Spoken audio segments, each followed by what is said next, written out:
기도하겠습니다. 하나님 감사합니다. 오늘 저희를 이렇게 모아주시니 감사합니다. 아버지, 오늘 이 말씀 가지고 나아가는 저희 되기를 원하오니 주님께서 인도해 주시옵소서. 감사드리며 예수님의 이름으로 기도드렸습니다. 저에게 있어서 가장 특별한 말씀이라고 하면은 그것은 빌립보서 3장 18절이 될 것입니다. 성경이 이 정도까지 나를 잘 알고 있었구나라는 것을 깨닫게 한 말씀인데, 내가 여러 번 너에게 말하였거니와 지금도 눈물을 흘리며 말하는데 많은 사람들이 그리스도의 십자가의 원수로 살고 있느니라. 빌립보서 3장 18절이었죠. 많은 사람들이 예수의 십자가의 원수라고 말하고 있어요, 바울은. 그러니 여러분들 중에서도 분명히 십자가의 예수의 원수들이 있을 것입니다. 그리고 이 말씀을 유튜브로 듣는 사람들 중에서도 십자가의 원수들이 있을 것이고요. 굉장히 많을 거라고 저는 확신합니다. 저 역시 예수 그리스도의 원수였었고요. 그것을 알고 나서 그렇게 살지 말아야겠다라고 다짐을 했지만 말이죠. 그 사람들의 특징에 대해서 그 다음 절이 말하고 있는데, 그들의 끝은 지옥입니다. 그리고 그들은 이 세상에서 버려져야 될 것들을 쫓아갑니다. 그들은 수치스러운 것들을 쫓아가요. 그리고 그들은 자기 하나님을 배로 섬깁니다. 다시 말하면 봉으로서 신앙생활을 한다는 거죠. 복 주기 위한 하나님. 그들은 땅의 일들을 생각합니다. 땅의 일만 생각해요. 하늘 일에 관심 없습니다. 근데 제 지난 20년간의 삶이 그러했기 때문에 이 말씀에서 변명할 수 없었고, 저는 영락없이 그리스도의 십자가의 원수였다는 것이죠. 그리스도 십자가의 원수가 천국 가겠어요? 절대 못 가죠. 그래서 거기에 대한 이야기를 제가 지난 시간에 했었던 거죠. 과연 나이롱 신자도 천국 갈 수 있을까? 과연 어중이 떠중이 신자도 천국 갈 수 있을까? 과연 성경을 사랑하지 않는 사람도 천국 갈 수 있을까? 과연 하나님의 말씀대로 살지 않고 하나님을 위해서 목숨 걸지 않는 사람도 천국 갈 수 있을까에 대해서 6개월 동안 성경책을 놓고는 고민을 했는데, 정답은 절대로 아니다라는 것입니다. 구원에는 회색지대가 없고 좁은 길과 넓은 길이 있을 뿐이지 중간의 길은 없어요. 예수님은 좁은 길을 아무나 가지 못한다고 말씀하셨고, 구원받는 사람이 적다고도 말씀하셨고, 인자가 올 때에 그러한 사람 찾기도 힘들 거라고도 말씀하셨어요. 그러니 우리가 예수님이 오실 때가 가까워올수록 그 예수님의 말씀을 두려움으로 기억해야 됩니다.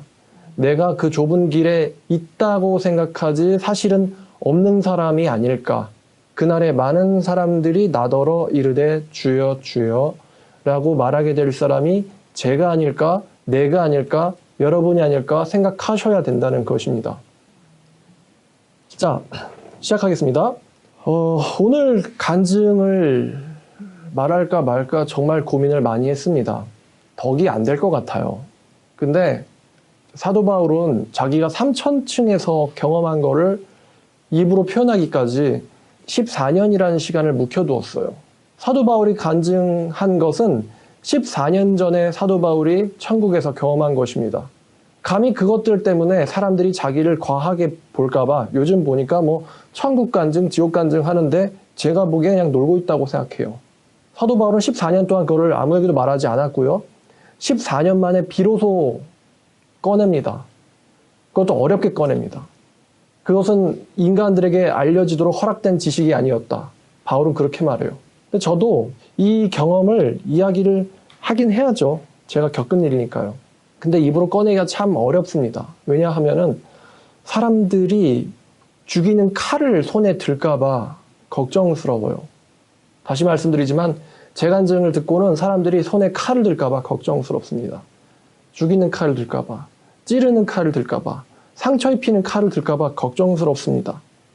근데 정택주라는 사람이 어떻게 생겼는지를 오늘 간증을 들으시면 이제 목사님이 어떤 사람이구나 라는 것을 이해를 하시게 될 것이기 때문에 말씀을 드릴 거예요. 그래도 좋은 흥미로운 이야기를 드리면요, 아마 저처럼 목사 된 사람은 세계에 한 명도 없을 거라고 생각됩니다. 그러니까 흥미롭게 들어주세요. 아마 졸리진 않을 거라고 생각해요.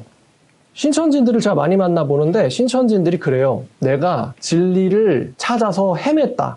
눈이 빠지도록 진리를 찾아 헤맸다라는 말을 하는데, 이거 사실 지난번 간증했어야 될 이야기죠. 과연 진리를 가진 교회를 찾기 위해서 나만큼 노력한 신천지는 없어요. 저는 3년 동안 23개 교회를 다녀봤단 말이에요. 23개 넘을 수도 있어요. 기억에서 안 나는 것도 있으니까. 23개 교회 다녀보면서 어떻게든 하나님 말씀 사랑하는 사람, 어떻게든 하나님에 대해서 설교하는 목사 찾아보려고 저만큼 노력한 이단들 없었을 겁니다. 그러니까 제 앞에서 그런 말 하는 게 저한테는 가소로워요. 그리고 또 하나, 무신론자들 보면 요즘 교회 싫어하는 사람 많잖아요. 교회 혐오하고 싫어하고 막 먹사라고 하면서요. 저도 목사이긴 하지만요. 근데 저만큼 교회를 싫어해야 될 이유를 가진 무신론자 없을 겁니다. 아마도요. 오늘 간증 들으면 나오겠죠. 저만큼 교회에서 당해본 사람도 없을 겁니다. 저는 교회에서 당한 것 때문에 하나님 앞에서 죽여달라고 기도를 했어요. 그렇게 서러웠던 사람 아마 없을 겁니다. 그러니까 교회를 욕하고 싶거든 제 간증부터 들어보세요. 그리고 또 제 간증하는 걸 들어보고는 어떤 사람들은요, 제가 또 자기들이랑 동료인 줄 알아요.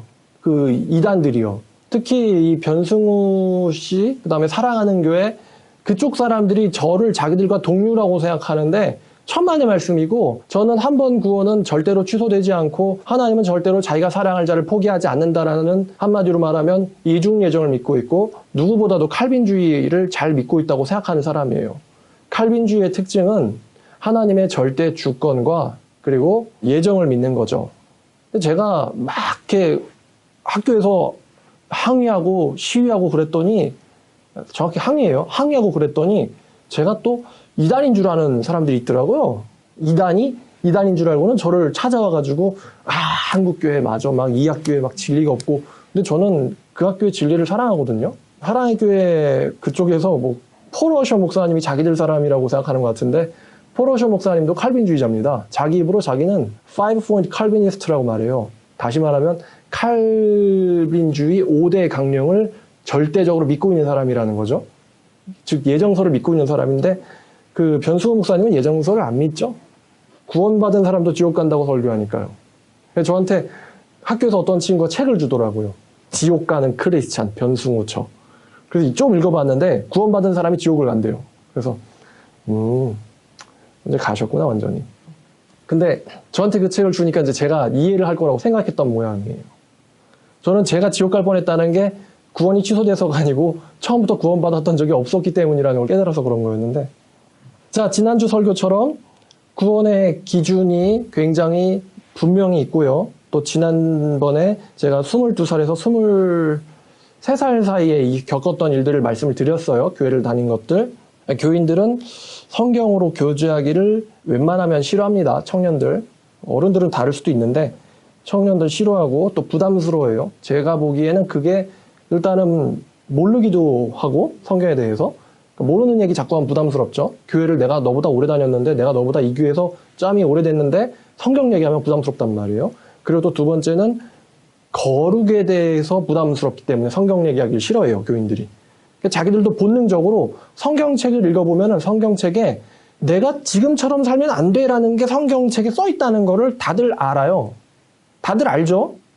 그러니까 그 이야기를 하는 거를 별로 안 좋아하는 거죠. 그냥 읽을수록 버리라는 거 나오고, 읽을수록 거룩하라는 거 나오고, 읽을수록 이 세상과 일치되지 말라는 내용이 나올 게 뻔하기 때문에 성경 읽는 거를 싫어합니다.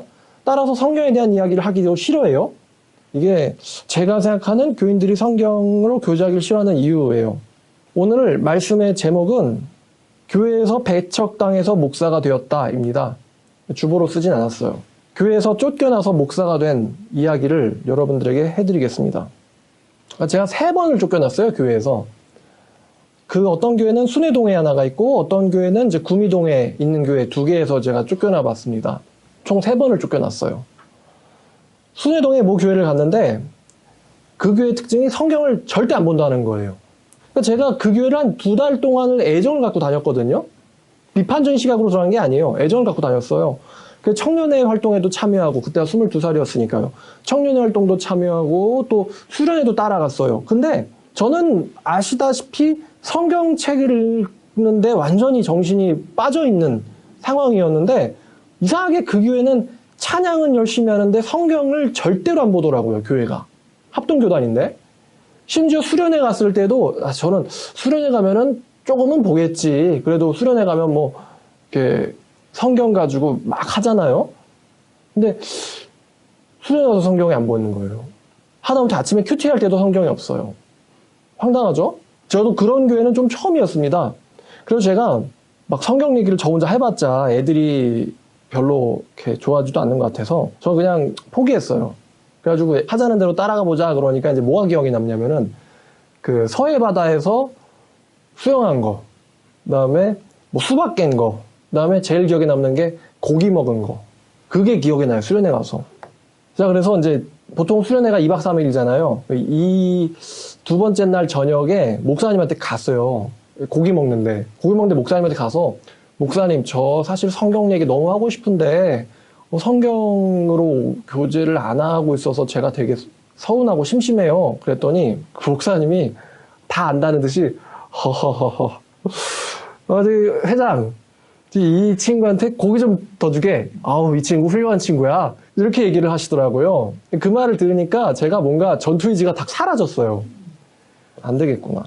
여러분 부목사들은요 파트타이머고 임시로 일하는 사람들입니다. 부목사님들이 제일 신경 쓰는 부분은 12월에 갱신 계약하는 거예요. 그 사람들은 1년에 한 번씩 갱신하거든요. 그래서 목사님들이 여러분 다른 교회 다니시다 온 분들은 보면은 부목사님이 가끔씩 갈리는 걸 볼 수가 있죠. 그게 왜 그러냐면은 갱신 못해서 그런 거예요. 아니면 거기보다 더 좋은 조건의 다른 곳을 찾았기 때문이거나 아니면 교회에서 월급 올려주기 싫어서 목사님을 자를 때가 있습니다. 부목사님을. 그러면 이제 교회에서 목사님이 개인적인 사정으로 다른 교회 가시게 되었습니다라고 광고가 나오는 거예요. 부목사들은 1년 단위의 갱신 계약을 하고 있고 이 사람들은 교회에서 문제가 일어나는 걸 싫어할까요? 좋아할까요? 싫어하죠. 그리고 문제가 있다는 것을 알리는 걸 또 역시 싫어하죠. 그러니까 제가 그거를 고기를 더 주라. 이 친구가 그러니까 저를 마치 다 알겠다는 제 심정을 알겠다는 듯이 그러니까 자기가 뭔가 해보려고 했는데 그러니까 부목사님들이 처음에 오면은 1월 달에부터 2월 달, 3월 달까지는 뭐가 넘쳐요? 의욕이 넘쳐요. 근데 4월, 5월, 6월 그러면서 이제 수련회 가면서 이제 이 의욕이 쓱 꺾입니다. 그래서 부목사님이 어딘가에서 딱 수렴을 해요. 그리고는 이제 매년 이제 아무 무탈하게 지나가는 모습들을 여러분이 볼 수 있어요. 안 된다는 걸 본인이 느낀 것 같아요. 그러니까 나도 답답한데 그렇다고 어떻게 할 수 있는 문제는 아니니까 그냥 조용히 고기를 더 먹어라. 힘이나 내라. 뭐 이런 이야기 같아요. 제가 그래서 거기서 모든 걸 느낀 거예요. 이 사람들은 안 되는구나. 이분은 갱신이 중요한 분이지 자기 그 계약 갱신이 중요한 분이지 교회 갱신이 중요하다고 생각하는 분은 아니구나. 그냥 이제 업으로 하시는 분이구나. 되게 착한 분이었어요. 그래도 제가 그분에게 전혀 원한이 없습니다. 착한 분이에요. 그런데 성경은 그런 사람들을 사꾼이라고 합니다. 사꾼이라는 거는 나쁜 사람을 말하는 게 아니에요. 해야 될 일을 안 하는 사람을 사꾼이라고 하지 않겠습니까? 제가 의사나 이제 의사를 예를 들길 좋아하죠. 의사라는 사람이 살리는 직업이거든요. 근데 문제를 지적해가지고 문제가 일어날까봐 반드시 환자에게 고지해야 되는 것을 고지하지 않아가지고 환자가 평안 가운데서 조기 사망해버렸다. 그러면 그 의사 착한 의사예요? 나쁜 의사예요? 나쁜 의사죠?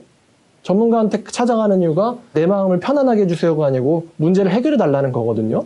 나쁜 의사고 그런 의사는 당연히 면허를 박탈해야 되고 또 당연히 소송을 해가지고 피해를 물게 해야죠. 목사가 뭐 하는 직업입니까? 목사는 사회운동가도 아니고 자선사업가도 아니고요. 착한 사람도 아닙니다. 목사는요, 구약에 있어서는 선지자 같은 사람이고요.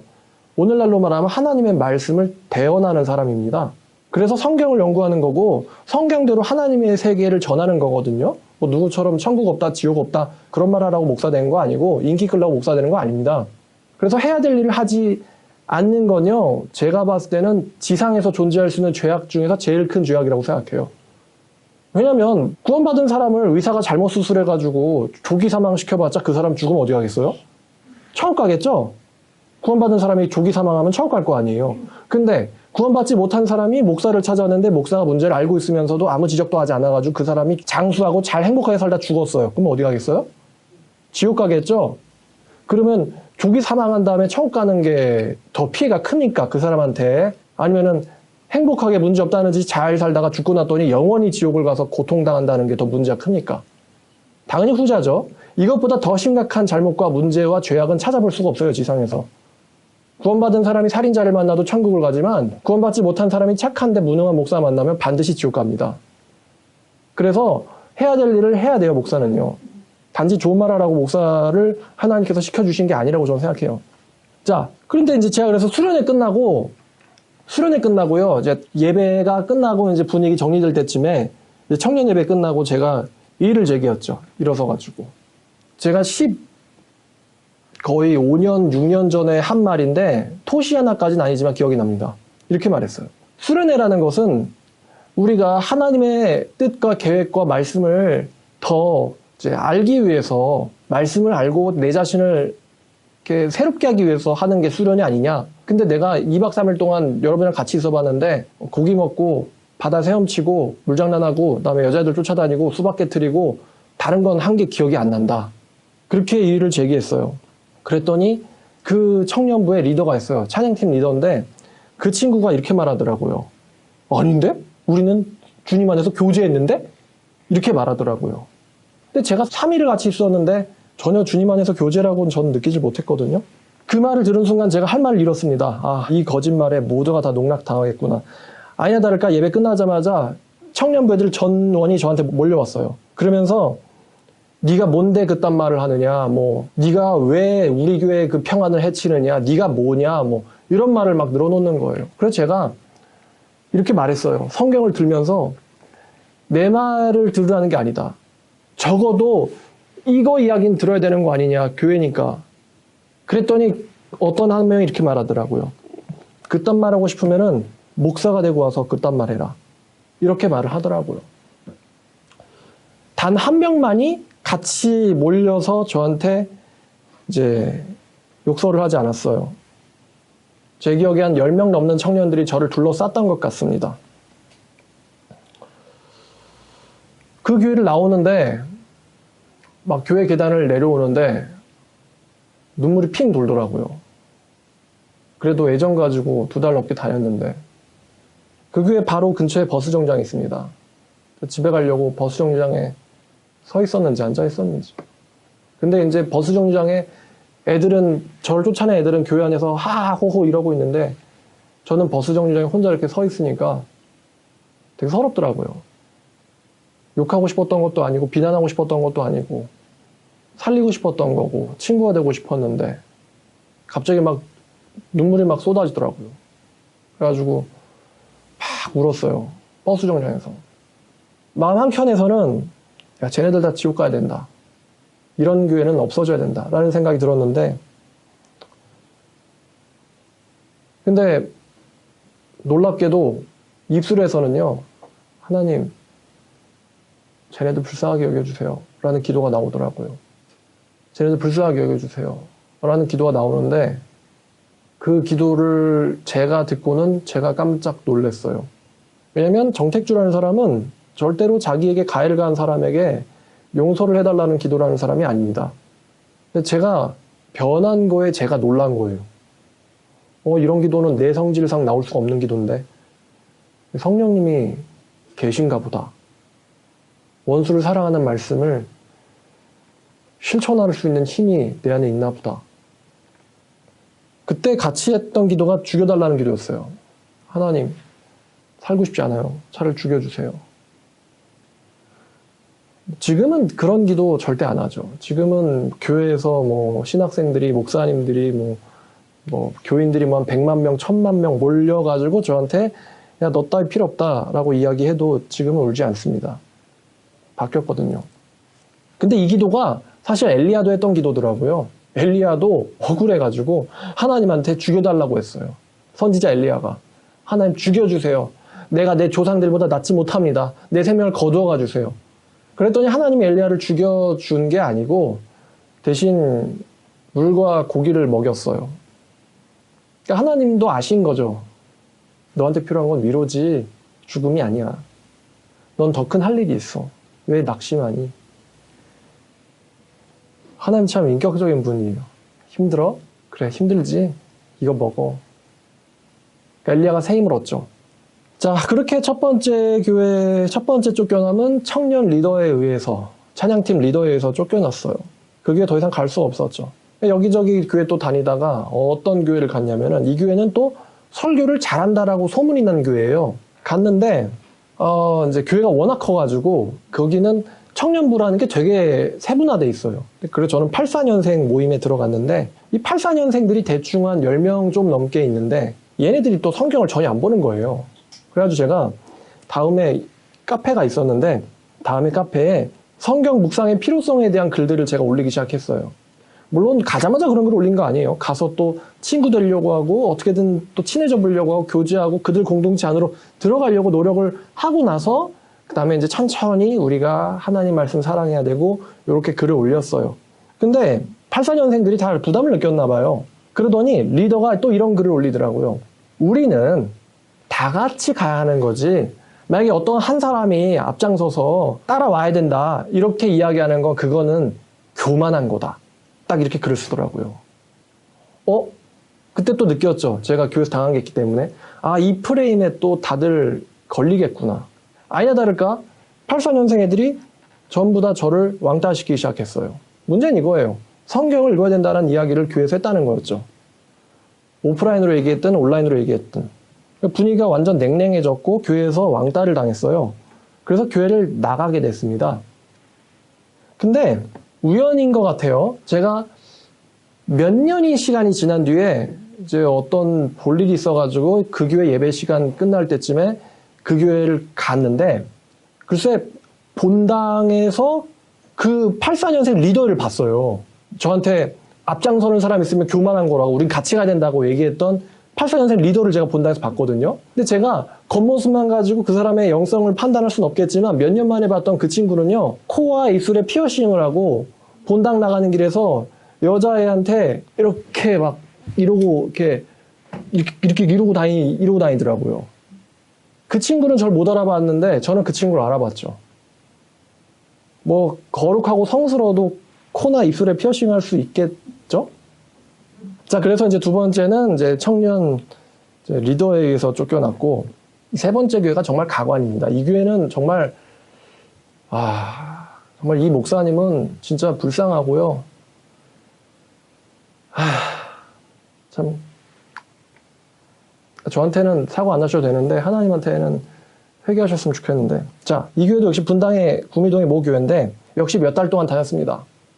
몇 달 동안 다녔어요. 그 교회 같은 경우는 청년부 목사가 2명이었어요. 근데 매주 번갈아 가면서 목사님들이 설교를 하더라고요.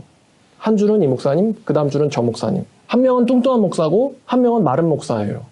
근데 마른 목사님이랑 저랑 좀 친하게 됐는데 이 마른 목사님이 저한테 우리 교회 제자교육을 받아라. 그래가지고 제가 순종했죠. 예, 알겠습니다 하고는 가서 그 교육을 받았는데 새신자 교육이 담임 목사님이 하시더라고요. 근데 뭘 배웠는지 모르겠고 기억이 하나가 나는데 뭐 그레이스라는 단어로 뭐 G는 뭐다. 그다음에 R은 뭐다. 그다음에 A는 뭐다. 이렇게 해서 뭐 뭔가 짜맞히는 이야기 있잖아요. 그런 거 공부한 기억이 나요. 성경에 대해서 공부한 기억은 안 나고요. 그래서 그래서 그렇게 교육도 받고. 그런데 제가 그 교회에서 정착을 해야겠다고 생각을 했어요. 그 교회에서. 근데 그 교회에서 정착을 해야겠다라고 생각을 한 계기가 있었는데 뭐냐면은 제가 그동안 교회를 굉장히 많이 다니다가 이제 교회 탐방이 마지막쯤에 접어들 무렵이었어요. 어느 교회에 정착을 하고 싶은데 그렇다고 말씀 없는 교회에서 정착하고 싶지는 않고 저는 당연하지만 목사가 될 생각이 없었습니다. 근데 거기서 뚱뚱한 목사님이 이렇게 설교하더라고요. 설교를 하는데 우리가 하나님을 위해서 목숨을 걸어야 합니다. 하나님을 위해서 살아야 됩니다. 이렇게 설교를 하더라고요. 근데 제가 어떤 교회에서도 그런 설교 못 들어봤거든요. 그래서 제가 그 설교 한번 듣고 완전히 뿅 간 거예요. 야, 이 교회다. 하나님 위해서 살아야 된다고 얘기하는 바로 이 교회가 내가 정착해야 될 교회구나. 정착해야 되려고 이제 마음을 설교를 들으면서 먹었어요. 그리고 그 설교를 들은 게 너무 반가웠는지 아니면 감동됐는지 설교를 듣는데 눈물이 줄줄줄 나더라고요. 하나님 위해서 살아야 된다라는 그 뚱뚱한 목사의 설교에 감동이 돼가지고 막 울었어요. 근데 이제 설교 끝나고 일어나서 찬양을 하는 시간이 왔는데 제가 맨 뒤쪽에 앉아 있었거든요. 제 뒤에는 그 마른 목사님이 앉아 있었고. 근데 그 남자가 우는 게 그래도 좀 이렇게 부끄럽잖아요. 그래서 찬양 시간에 이제 일어나야 되는데 못 일어나겠더라고요. 눈물을 닦느라고 못 일어나겠는데 뒤에서 마른 목사님이 저를 이렇게 툭툭 치면서 야, 일어나야지 뭐해 이렇게 얘기하는 거예요. 그래서 제가 목사님 예, 네. 제가 이렇게 반응했어요. 아마도 뒤에서 봐서 뭐 제가 눈물을 닦는 건지 우는 건지 뭐 하여튼 모르겠어요. 아셨는지 모르겠는지. 예배 끝나니까 갑자기 마른 목사님 저를 부르더라고요. 야, 너 나 따라와봐. 그래서 네, 알겠습니다. 그래서 이제 직원실이라고 불러야 되겠죠? 목양실로 저를 데려가더라고요. 딱 정색을 하면서 너 왜 내 말 안 듣냐? 이렇게 얘기하시더라고요. 그래서 네? 왜 내 말 안 들어? 어떤 거요? 내가 일어나랬는데 너 안 일어났잖아. 제가 이제 여기서 해명을 할 수도 있었거든요. 사실은 설교 듣고 감동이 되고 눈물이 나는데 눈물 닦는 게 부끄러워가지고 차마 고개를 들지 못했다. 라고 분명할 수 있었는데 조금 화가 났어요. 그래서 설교 듣다가 우는 사람한테 왜 안 일어나냐면서 이렇게 쪼는 그게 전 화가 났어요. 그래서 목사님한테 목사님, 성경에 양무리의 본이 되라는 말씀이 있어도 양들 위로 군림하라는 말은 없어요. 그렇게 얘기했어요. 그랬더니 뭐? 이러더니 야, 성경책 내놔봐. 근데 나와요? 양무리를 지배하라는 말씀이 나와요? 못 찾더니 갑자기 야, 하나님은 질서의 하나님, 질서의 하나님이라고 질서해. 뭐 이렇게 말씀하시더라고요. 제가 조금 당황했죠. 뭐지 이 모습은? 근데 마침 이제 애들을 잘 토닥거리고 이제 설교를 마친 이제 뚱뚱한 목사님이 들어오셨어요. 그러더니 이제 뭐야? 그랬더니 글쎄 목사님 얘가 내 말을 안 들어. 그러면서 자기들끼리 좀 얘기하더라고요. 그러더니 갑자기 뚱뚱한 목사님이 아 이거 설교에서 얘기 못 하는데 이거 이렇게 얘기하시더라고요. 이게 설교에 리얼리티가 있어야 되는데 이까? 그래가지고 순간 귀를 의심했어요. 응? 좀 모르는 거지 나는? 이렇게 했다고 해요. 그래서 너무 당황했어요. 사실 겁먹은 게 아니라 당황했어요. 큰 소리에. 이 새끼가 내 말을, 우리 말 안 듣고 어딜 이렇게 아주 얘기하는데 제가 순간 갑자기 어처구니 없는 데서 카운터를 맞은 느낌? 10분 전까지 하나님에서 살라고 목숨 걸라고 울면서 설교했던 이 목사님이 자기 설교 듣다가 눈물 나가지고 설교 시간에 찬송 시간에 못 일어났다는 이유로 저한테 저는 근데 저는 사실 놀던 애기 때문에 그런 욕 먹는다고 해서 뭐 겁먹는다거나 하질 않습니다. 다만 당혹했던 거예요, 그 순간에. 여러분, 목사님들이 눈물 흘리면서 소리 지르면서 뭐 하소연하면서 무슨 설교를 한다 할지라도 전 믿지 않습니다. 설교할 때 모습과 그 사람의 진짜 모습이 다를 수가 있어요. 전부 다 쇼맨십에 불과할 수가 있습니다. 얼마든지. 제가 그 목사의 설교의 호소를 믿을까요? 그 목사의 욕설을 믿을까요? 그 목사의 본질을 제가 뭘 보고 판단하겠습니까? 계속해서 욕이 날라오길래 나갔죠. 그래서 집으로 갔더니만 어머니한테 그 얘기를 다 했어요. 그랬더니 어머니가 그래도 네가 잘못했다. 가서 사과드려라. 순종하는 마음으로, 왜냐면 그때는 변화된 저니까 그 교회로 도로 갔어요. 바로. 도로 가서. 근데 갔는데 분위기가 이상하더라고요. 청년들이 저를 보는데 다 뱁새 눈을 한번 보더라고요. 뭐지? 왜 친하게 지냈던 사람들이 다 표정이 저렇지? 아마 뭔가 소문을 흘린 것 같아요. 마른 목사님이 저를 발견하고는 막 허겁지겁 교회 바깥으로 끌고 나오면서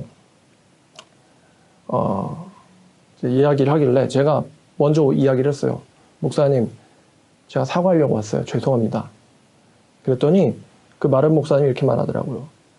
그래, 죄송한 건 알겠고 내가 택지 형제를 사랑하는데 근데 우리 교회 못 나와요? 네? 왜요? 하여튼 못 나와요. 우리 교회 오지 마세요. 자, 택지 형제 사랑합니다. 라고 하면서 저를 포옹을 해주더라고요. 택지 형제 사랑합니다. 우리 교회 오지 마세요. 포옹을 하고 있다 그랬잖아요. 그러니까 이 모션이 딱 생각이 났어요. 이 모션을 취할까? 아마 그때는 눈물을 안 흘렸던 것 같아요. 사랑하는데 오지 마라. 여러분, 목사가 신자한테 교회 오지 말라는 게 무슨 의미입니까? 너 지옥 가도 되니까 나는 너를 책임지지 않겠다는 이야기예요. 교회에서도 근데 징계는 있죠. 징계 있어요. 근데 제가 거기서 큰 걸 배웠습니다. 나는 절대로 사람 버리는 사람은 되지 말아야겠다. 사람 버리는 목사는 되지 말아야겠다. 사람 버리는 하나님의 사람은 되지 말아야겠다. 근데 목사가 하나님의 사람 버리는 건요, 절대 해서는 안 되는 짓이죠. 그 사람이 마귀 사람일 수도 있어요. 교회의 질서를 해치는 사람일 수도 있죠. 그런 사람들을 이제 징벌하라고 목회자한테 권위가 있습니다. 징계할 수 있는 권위가 있고 힘이 있어요. 교회법으로도 그렇고요. 근데 어디까지나 그거는 그 사람이 하나님의 사람이 아니라고 확증됐을 때예요. 교회 징계의 방향은요, 끊어내는 데 있는 게 아니라 그 사람을 회개하도록 유도하는 데 있어요. 교회 징계는요. 교회에서 큰 잘못했다고 해서 한 방에 출교 조치를 취하는 일은 거의 절대로 없습니다. 큰 잘못을 해도요, 교회 징계는요, 그 사람이 회개해서 다른 사람으로 돌아오게 하는데 교회 징계의 방향이 교회법으로는 그렇게 돼 있어요.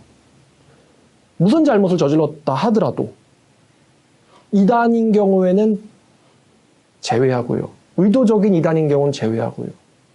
그때는 다른 양들의 안녕이 더 중요하기 때문에. 근데 이 사람은 나를 얼마나 한다고 날더러 교회가 나오지 말란 말 하는 거지? 그래서 지금 나가고 나서 생각을 해보니까 저를 신천지인쯤으로 오해를 했든지 아니면 신천지라고 소문을 낸 것 같아요. 저는 당연하겠지만 이단 근처엔 가본 적도 없기 때문에 누명을 씌웠을 수도 있죠. 제가 그 목사님한테 큰 걸 배웠는데 절대로 사람 함부로 버리면 안 되는구나. 왜냐면 제가 버림을 당해봤기 때문에. 제가 교회에서 버림받았다고 해서 하나님을 만난 사람이 하나님을 버리진 않을 거 아닙니까? 하나님 만난 사람이 하나님을 왜 버려요? 그래서 제가 제 나름 어떤 룰을 세웠어요. 목회할 때 적어도 3년은 같이 있어야겠다.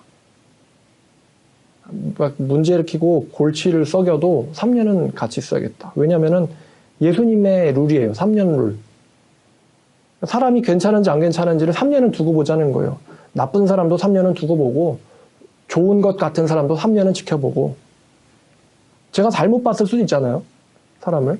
그러니까 이제 제가 만약에 사람을 버렸는데, 만약에 제가 사람 버렸는데 그 사람이 뭔가 오해의 소지가 있어 보이는데 막상 그 사람이 되게 순수한 사람이었다고 생각을 해봐요. 그러면 제가 하나님한테 어떻게 되겠어요? 야, 네가 그때 몽둥이 들고 팼던 사람 있잖아. 걔 내 백성인데? 내 자녀인데? 그러면 제가 하나님 앞에서 뭐라고 하겠어요? 하나님한테 혼나겠죠, 엄청. 엄청 혼날 거 아니에요. 내 양을 네가 두들겨 패? 엄청 혼날 거 아니에요. 그래서 사람을 함부로 버리는 일은 절대로 설령 내 생각에 얘는 아닌 것 같아. 그래도 3년은 같이 있어야겠다라는 생각을 제가 하게 됐어요. 다행히도 여태까지 이 교회에 거치고 나간 사람들 중에서 모든 사람이 그런 건 아니겠지만 그래도 이 교회에 지금까지 같이 하지 못하는 사람들, 거리가 문제가 있거나 아니면은 뭐 어떻게든 할 수 없는 어떤 불가피한 문제가 있어서 함께하지 못하는 사람들을 제외하고 많은 사람들이 이 교회를 거쳐왔지만 제가 기억하기에는 하나님의 사람이 없었다고 생각해요. 그건 참 다행이죠.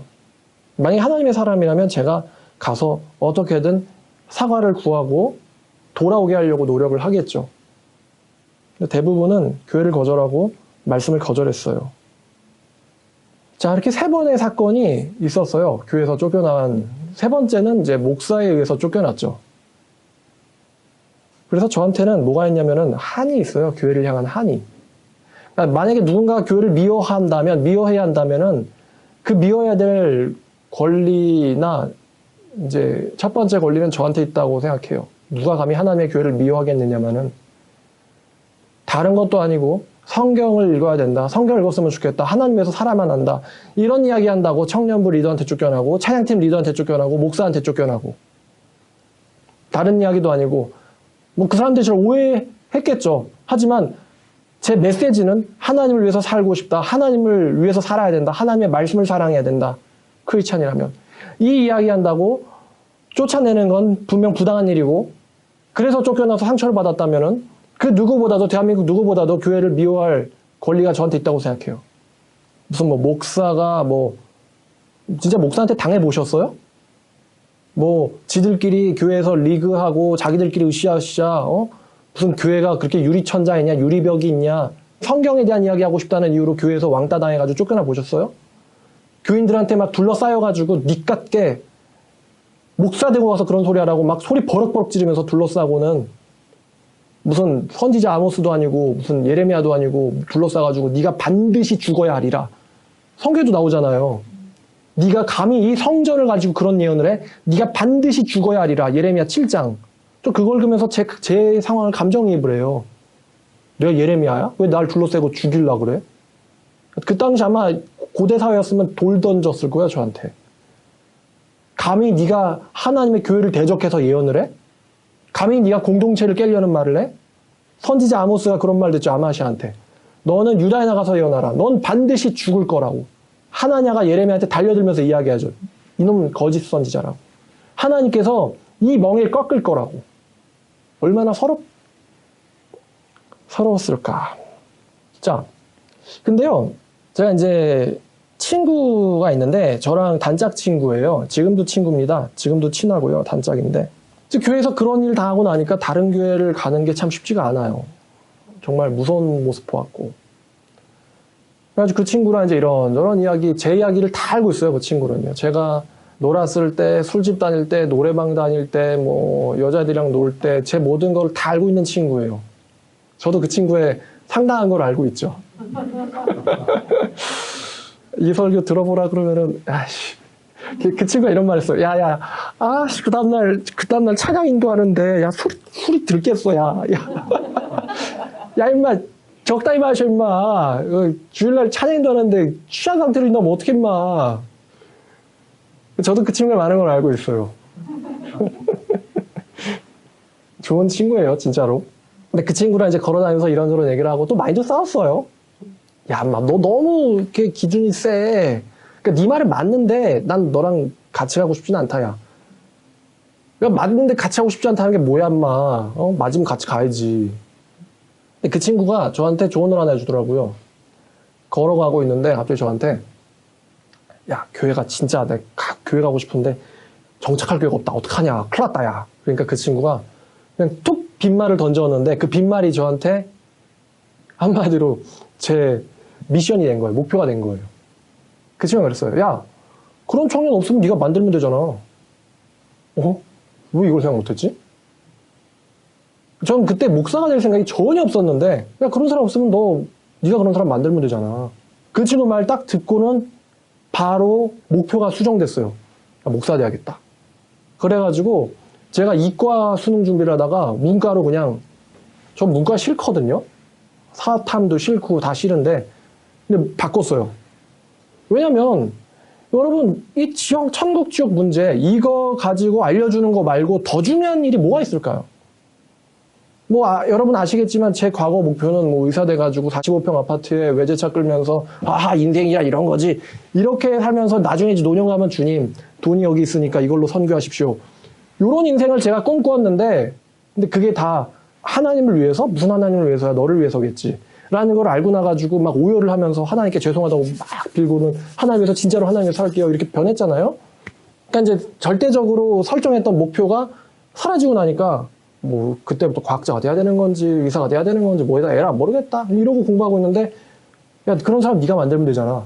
그러니까 거기서 제가 야 그래 이거 해야겠다 이 생각이 그 친구 말에 딱 이렇게 꽂혔어요. 나 같은 사람 하나님 말씀 사랑하는 사람 하나님 말씀 사랑하는 사람 하나님 위해서 살고 싶은 사람 성경 이야기하고 싶어하는 사람 하나님의 계획에 대해서 같이 꿈꾸고 논의하고 같이 달려갈 수 있는 사람 그런 사람들이 모이는 교회 만들고 싶다. 그런 사람들의 그 피난처가 돼야겠다. 그런 사람들을 지켜줘야겠다. 그런 생각이 들었어요. 그래서 저희 교회가 아무나 안 받고 말씀에 대해서 사랑하는 사람만 받으려고 하는 거예요. 정말로 진리를 사모해가지고 진리 없는 교회에서 왕따 당하는 사람이 있으면은 그런 사람들 지켜줘야겠다. 이렇게 물리적으로도 이렇게 눈에 보이고 저희 교회 오는 사람들 그 다음에 저희 교회 못 나와도 정신적으로도 지킴을 받을 필요가 있잖아요. 그래서 이제 원거리로 교제하고 사람이라는 게 이렇게 직접 만나서도 물론 이게 있지만 아무리 멀리 있어도 자기를 서포트하고 지지해주는 목사님이 있다는 게 얼마나 든든합니까? 특히 그 목사님이 실력이 있는 사람이면 내가 틀린 건 아니구나. 교회에서 왕따 당하는 사람들 은근히 있어요. 하나님 말씀 때문에. 그래가지고 그런 사람 지켜주는 목사가 돼야겠다. 그게 그때부터 제가 가진 목표가 됐어요. 또 무엇보다도 중요한 건데 이 구원의 기준. 자기가 천국 간다고 생각하는데 사실은 천국 가지 않고 지옥 직행하고 있는 사람들, 그러니까 20살 때까지의 제 인생처럼 사는 사람들, 자기 성공을 위해서 사는 사람들, 자기의 쾌락과 욕정을 위해서 사는 사람들, 그러려고 하나님을 이용하는 사람들, 그러려고 기도하고, 그러려고 찬양하고, 그러려고 헌금하고, 그러려고 교회 나오는 사람들, 그런 사람들한테 뭔가를 깨줘야겠다. 왜냐면 제가 만약에 그때 하나님 욕하다가 자살했으면은 가룟 유다 꼴 났겠죠. 100% 지옥 갔을 거예요. 그래서 그때 들었던 저의 아쉬움이 내가 22년 동안 헛살았는데 신앙이 잘못됐으니까 그러면 하나님을 욕심덩어리로 믿고는 욕심덩어리로 이제 미래 계획을 세우니 그 미래 계획을 그것도 잘못됐고 그걸 위해서 수능 공부하는 것도 잘못됐고 22년을 헛살았단 말이에요. 그래서 누군가가 저한테 그거 색주 형제 그거 혹시 거짓 신앙일 수 있으니까 지옥 가짜 크리스찬일 수 있으니까 한번 자기를 점검해봐요 하면서 성경을 알려줬던 그런 조언해주는 사람이 한 명이라도 있었으면 제가 22년보다는 좀 더 시간을 절약할 수도 있었을 텐데 그런 생각이 들었겠죠? 그러니까 그런 사람들한테 뭔가 깨워줘야 되는 거예요. 그게 제가 사실 존재하는 이유예요. 지옥으로 가고 있는 거짓 크리스찬들에게 너 그 길 끝까지 가면 넌 분명 멸망할 거다라는 것을 알려주는 게 제가 해야 될 일이에요. 그게 제가 파수하는 목적이에요. 에스겔 읽으면 파수꾼에 대한 이야기가 나와요. 인자야, 내가 너를 이스라엘 집에 파수꾼으로 세웠으니 너는 내가 내 말을 내게서 듣고 가서 이스라엘 백성에게 고하라. 만약에 파수꾼이 고했는데 그 사람들 듣지 않아서 멸망당하면은 그 사람들의 죄는 그들에게 있고 너는 아무 잘못이 없다. 근데 만약에 파수꾼이 계시를 받았는데 고하지 않아서 그 사람들이 멸망을 당하면은 그 사람들은 멸망하지만 내가 너에게서 그들의 죄값을 물을 거라는 말이 에스겔에 2번 나와요. 2번. 그게 제가 가진 사명이에요. 이거 알려줘야 되는 건 한국교회한테. 알려줘야 되니까 그들이 배우는 신학, 그래서 제가 총신대학교 간 거예요. 저는 보수적이고 답답한 사람들 싫어합니다. 그런데 가장 보수적이라는 곳, 가장 답답한 곳, 가장 정통이라고 불리는 곳에 제가 그래서 간 거예요. 거기서 배워야, 그러니까 보수적인 신학교, 어디보다도 보수적인 신학교에서 보수적인 신학을 해야지, 그래서 개혁을 외쳐야지, 보수적인 사람들도 개혁할 수 있고, 진보적인 사람들한테도 말이 통해요. 근데 하나님 말씀 엉터리다, 뭐, 이건 인간이 만든 거다, 이거는 예언이 아니다. 그렇게 자유주의 신학 가르치는 대학교 나와가지고 보수적인 곳 개혁하려고 하면 되겠어요? 지가 이단인데. 그래서 가장 보수적이라는 총신대학교, 가장 다니기 힘들다는 데를 들어갔어요. 총신대학교 들어가서 전도사처럼 이제 살는데 그때 이제 또 세이클럽이라는 채팅 사이트가 있었는데 이제 제가 그때부터 이제 세이클럽에서 신학 얘기를 하고 싶어 했어요. 신학 얘기를 하다 보니까 사람들이 몇 명 모였는데 그 중에 한 명이 장애인이라는 거예요. 채팅에서 알게 된 애가 하나 있는데 그 중에 하나가 자기가 장애인이라는 거예요. 근데 자기가 장애인이 도움이 필요하대요. 자, 여러분 만나러 나가겠습니까? 뭔가 이상하죠? 제가 이거 사기꾼이야? 진짜 장애인이 채팅을 하겠어? 자기 도움을 달래요. 그래가지고 근데 또 안 가자니 또 왠지 하나님한테 한 소리 먹을 것 같고 모르겠다. 일단 가보자. 그래서 제가 성남에 상대원인가 하대원인가를 가가지고 그 장애인을 만났어요. 진짜 장애인이더라고요. 저보다 어렸는데 한 눈이 멀었고 한 다리를 절었어요. 야, 너 왜 그렇게 됐냐? 그러니까 눈은 뭐 어려서 다쳤는지 뭐 원래 또 그랬고요. 다리는 왜 그랬대? 그 주유소에서 일을 하는데 유조차 위에서 올라가서 일을 하다가 미끄러져서 떨어졌대요. 유조차에서. 그래서 벌어놓은 돈은 친구한테 다 그냥 그 뺏기고 그 다음에 병원비로 다 날려가지고 자기가 있을 데가 없대요. 참 희한한 일이죠? 제가 그 친구를 차에 태워서 일단 데려와서 저희 교회에서 하룻밤 지었어요. 그리고서는 저희 교회가 그때는 워낙 작아서 야, 얘를 도와줄 수 있는 교회를 찾아야겠다. 그러니까 얘가 보니까 열심히 그래도 일을 하려고 해요. 열심히 일을 하려고 하고 의욕이 있고 일단은 좀 다리만 좀 나으면은 어디서든 일을 하고 싶대요. 근데 나는 힘이 없으니 그래도 힘을 가진 목사님을 찾아가서 교회 가면 이런 친구 취업 알선이나 돌봄 정도 해줄 수 있지 않을까? 그래서 제가 생각하다가 분당에서 진짜 큰 교회를 갔어요. 제가 전도사이면서 진짜 큰 교회를 가가지고 근데 그 교회 특징이요. 교회 이렇게 벽에 하나님은 사랑이시라라는 글씨가 금색으로 붙어 있는 교회예요. 그래가지고 그 교회를 가가지고 이제 주일날 가가지고 가니까 이제 막 부서별로 모임 하느라고 막 정신이 없더라고요. 사람도 없고. 그래가지고 어떻게든 주보를 구해가지고 부목사님들이 쭈루루루 있길래 일일이 다 전화를 해봤죠. 그랬더니 다 자기 뭐 한다, 뭐 안 받고, 뭐 한다, 안 받고. 그래가지고 제가 계속 이제 전화를 하니까 그 중에 한 부목사님이 장로님을 보냈어요. 그래가지고 이제 교회 앞에서 서 있는데 장로라는 사람이 왔어요. 그래가지고 왜 왔어? 그래가지고 제가 설명을 했죠. 학생증 보여주면서 나 총신대학교 신학과 다니는 사람이고 전도사인데 내가 작은 교회에서 사역을 하고 있는데 내가 근데 어떻게 해가지고 이제 이 장인을 만나게 됐고 얘가 일하려는 의욕이 되게 넘치는데 몸이 좀 아프다. 그래가지고 이게 나으면은 얼마든지 일을 하고 싶다고 하니까 제가 교회에서 좀 도움을 줘야 될 것 같은데 우리 교회가 워낙 작아가지고 찾다가 여기까지 오게 됐다고. 그 교회 교인 수는 10,000명이 넘습니다. 아마 20,000명도 넘을걸요? 그랬더니 그 장로라는 사람이요. 귀찮다는 표정을 짓더니만 갑자기 지갑을 딱 꺼내요. 꺼내더니 10만 원짜리 불을 딱 꺼내고 네가 원하는 게 이거지 라고 얘기하더라고요. 저한테. 전 분명히 제 학생증 보여주면서 제가 전도사라는 걸 밝혔거든요. 근데 갑자기 네가 원하는 게 이거지 라고 얘기하더라고요. 전 제가 경험한 이야기를 하고 있어요.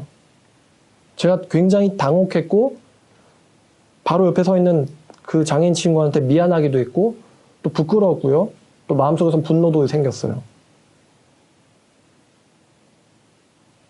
됐고요. 필요 없습니다. 야 가자. 이러고 그냥 데려갔어요. 야 그냥 우리 교회에서 내가 너 재워줄게. 가자. 그리고는 그 교회 홈페이지에 글을 남겼어요. 나 총신대생이고 전도사인데 어쩌다 불우한 장애인 만나게 돼가지고 그 장애인이 일하려고 하고 있고 착한 애인데 전번 직장에서 다쳐서 잠시 동안 돌봐줄 곳이 필요하다고 도움을 받으려고 교회를 갔는데 교회에서 어떻게 도와줄 수 없겠느냐 라고 했는데 담임 목사님이 답글을 달았어요. 그러면서 답글의 내용은 이래요. 전도사님을 보니까 내가 신학교 다닐 때의 그 순수함이 떠오르는 것 같아서 마음이 뭉클합니다. 그런데 저희 교회에서는 그 장애인을 돌봐줄 기관이 없습니다. 딱 이렇게 하더라고요. 이거는 우리 교회는 너네들 못 도와줘예요. 여러분 교인 수가 10,000명이나 20,000명이면요. 수입이 얼마나 될까요? 그 사람들.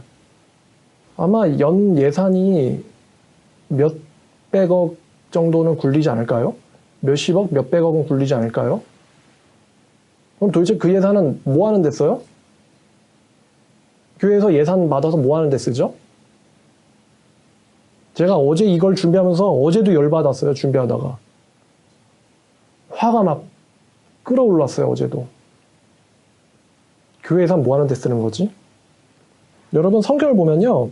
사도행전 6장을 보면 이 6장 1절부터 3절까지 보면요. 이 7 집사가 세워진 경위가 나오는데 그때 제자가 더 많아졌는데 헬라파 유대인들이 자기들의 과부가 매일의 구제에서 빠짐으로 히브리파 사람들을 원망하니 12사도가 모든 제자를 불러 이르되 우리가 하나님의 말씀을 제껴놓고 접대를 일삼는 것이 마땅치 아니하니라. 형제들아 너희 가운데서 성령과 지혜가 충만하여 칭찬받는 사람 7을 선택하라. 우리가 이 일을 그들에게 맡기고 우리는 오로지 기도하는 일과 말씀 사역에 힘쓰리라. 전념하리라. 사도행전 6장 1절부터 4절까지 읽었는데 여러분 집사는요. 성경에 따르면 뭐 하는 사람이냐면 구제하는 사람입니다.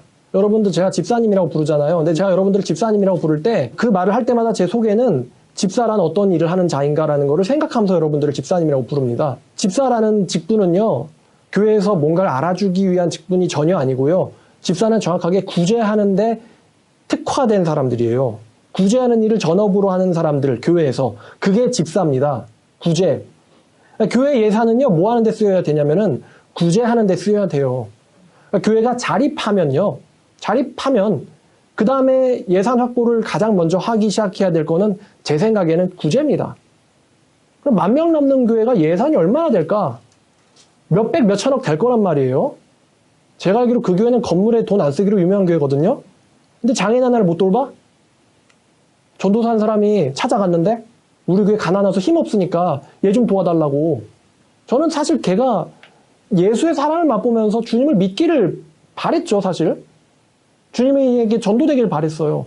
제가 사실 그 친구 채팅으로 만나기 전에 하나 물어봤어요. 너 혹시 예수 믿을래? 근데 자기 예수 믿고 교회 다니고 싶대요. 그래? 알았어. 근데 장애인 하나를 못 돌봐요? 뭐 하는 거예요, 거기는? 그 예산 어디다 써요? 제가 궁금해요, 진짜, 지금도. 분당에서 손가락 안에 드는 대형 교회이면서 장애인 하나를 못 구한다고? 분당이 얼마나, 뭐 지금이야 옛날 같진 않지만, 얼마나 분당이 돈 많이 내는 사람들이 많이 모여 삽니까? 천당 밑에 분당인데. 근데 장애인 하나를 못 돌본다고? 사도행전 10장을 보면요, 고넬료가 나오죠. 근데 고넬료가 이 사람 교인이 아니에요. 이 사람 이방인입니다. 이방인인데 10장 1절부터 4절까지 보니까 가이사랴에 고넬료라는 사람이 있으니 이달리아 부대라 하는 군대의 백부장이라. 이방인이에요. 그가 경건함에 온 지방과 더불어 하나님을 경외하고 백성을 많이 구제하고 하나님께 항상 기도하더니. 뭐에 힘쓰는 사람이에요? 이방인이면서도 구제하는 데 힘쓰는 사람이에요. 하루는 제구시가 되어 환상 중에 밝히 봄에 하나님의 사자가 들어왔고 이르되 고넬료야 하니.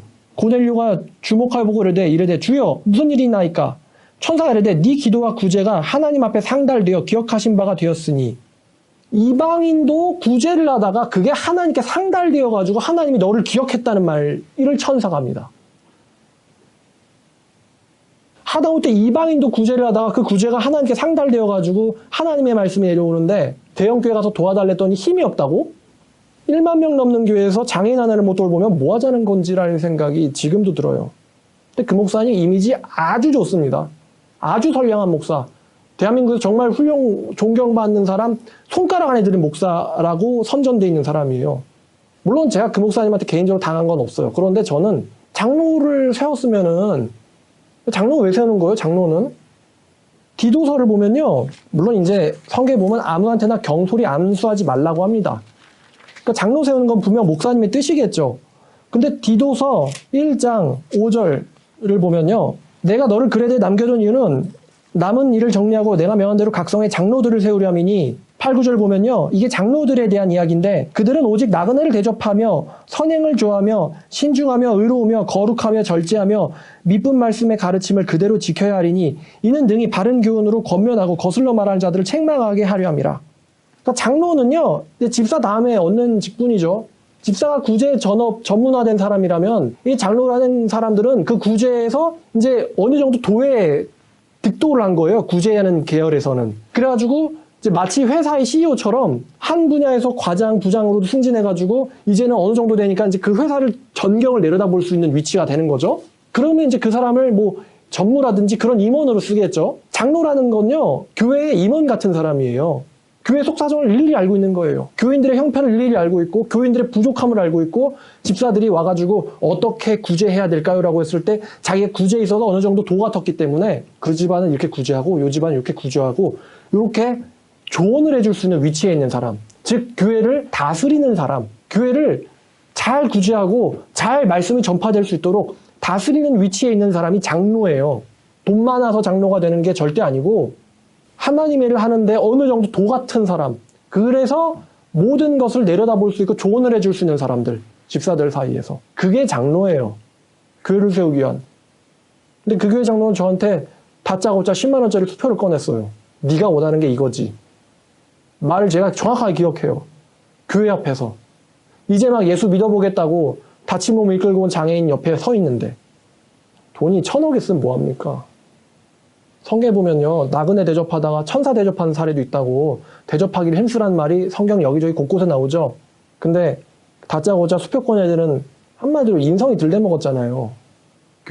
교인이기 이전에 인간이 들된 인간인데 제가 만약에 그 정도 위치 있었다면은, 그런 요청을 받았다면은 연락처 뭐냐 알려달라. 뭐 전도사 하나가 직접 연락해가지고 제발 도와주세요라고 하는 일이 흔합니까? 아마 거의 없을걸요. 연락처 좀 남겨달라든가, 뭐 메일 주소 좀 알려달라든가. 자기가 바쁘면은, 자기가 바쁘니까 장로를 세운 거 아니에요. 내가 어떤 장로한테 연락을 해가지고 어떻게 얘기를 할 테니까 그 사람이랑 잘 처리를 받고 그 다음에 나한테 얘기를 해달라고. 이런 이야기 저 같으면 할 것 같아요. 왜냐하면 내가 만난 사람 중에 하나님의 사람일 수도 있으니까. 도대체 장애인 구제도 못하는데 뭐 하는 거지, 그 교회는? 도대체 집사 장로들은 뭐 하는 걸까? 그럼 전도를 많이 하나? 제가 분당에서 한 20년쯤 넘게 사는데 20년? 30년 됐나? 그게 전도? 뭐 하는지 참 답답한 이야기죠, 여러분. 근데 제가 다 경험한 것들입니다. 직접 찾아가서 만나보고 겪어보고 당해보고 그 장애인 친구 저희 교회에서 몇 주 동안 살았어요. 근데 담배를 계속 피더라고요. 아유, 잘 데가 없어서 교회 본당에서 재우는데 담배를 펴. 그러니까 담배 냄새가 교회 본당에서 나잖아요. 그러니까 참 제발 좀 끊어주면서 착실하게 됐으면 좋겠는데 또 담배 끊는 게 쉽진 않잖아요. 그러니까 야, 너 담배 끊든지 아니면 다른 데서 자면 어떡했냐. 죄송하다고 그러고 나갔어요. 미안하죠. 그렇게 해서 저는 이제 여기까지 왔죠. 23살에 침신대학교 갔어요. 왜 침신대에 갔냐면은 제가 리더를 만났죠. 당연히 신학과고 4학년생이에요. 제가 겪은 회심에 대한 이야기, 저의 열정에 대해서 이야기했어요. 그랬더니 그 신학교 4학년 전도사가, 전 그때 신학생도 아니었죠. 22살이었으니까. 근데 저를 보면서 아, 택주 형제 되게 부럽다, 좋겠다 이러는데 그게 여러분 가시웃음 있잖아요. 그거를 딱 한 번에 느끼고는 뭐야, 총신대들 왜 이래? 혹시 고린도전서에 보니까 똑똑하면 하나님의 일을 알지 못한다더니 똑똑해서 그런가? 그리고서는 그런 학교 안 가. 이러고서 이제 침신대학교 그냥 바로 갔어요. 총신대학교 면접 볼 때는 뭐 떨어져도 되니까 그냥 대충 써가지고 라오디게아 교회 같은 한국 교회 답 없다고. 그렇게 면접에다 그렇게 논술을 그렇게 썼거든요. 라오디게아 교회 같은 한국 교회 답 없다. 여기에 선지자 일어나야 된다. 이러고 딱 쓰고는 나갔어요. 그러니까 이제 불합격 통지서 나오고는 저는 그냥 침신대학교 갔죠.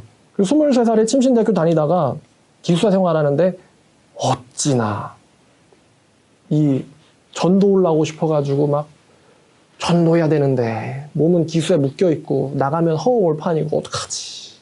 전도하고 싶어 죽겠는데. 그래가지고 한 달만 학교를 다니고서는 4월 달부터 그냥 기숙사에서 잠만 잤어요. 기숙사에서.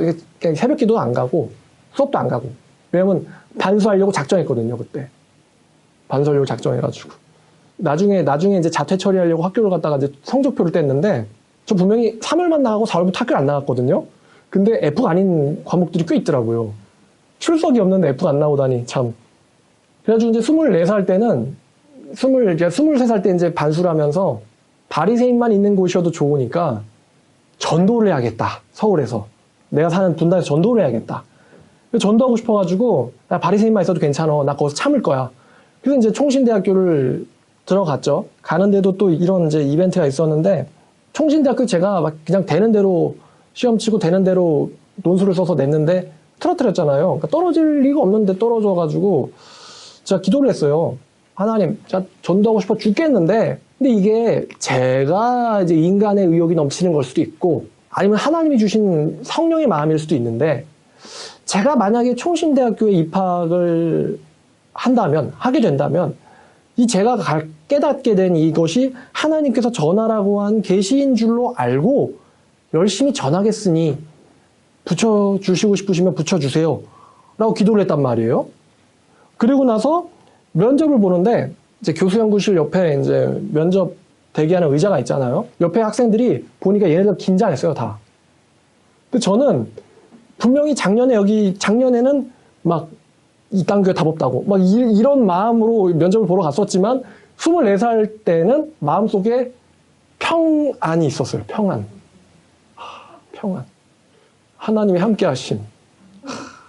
그래가지고 면접을 보는데 긴장이 하나도 안 되더라고요. 그래가지고 면접 본 교수님이 중세교회사 교수님이랑 부총장님이었어요. 입학을 했으니까 아는 거죠. 누구였는지.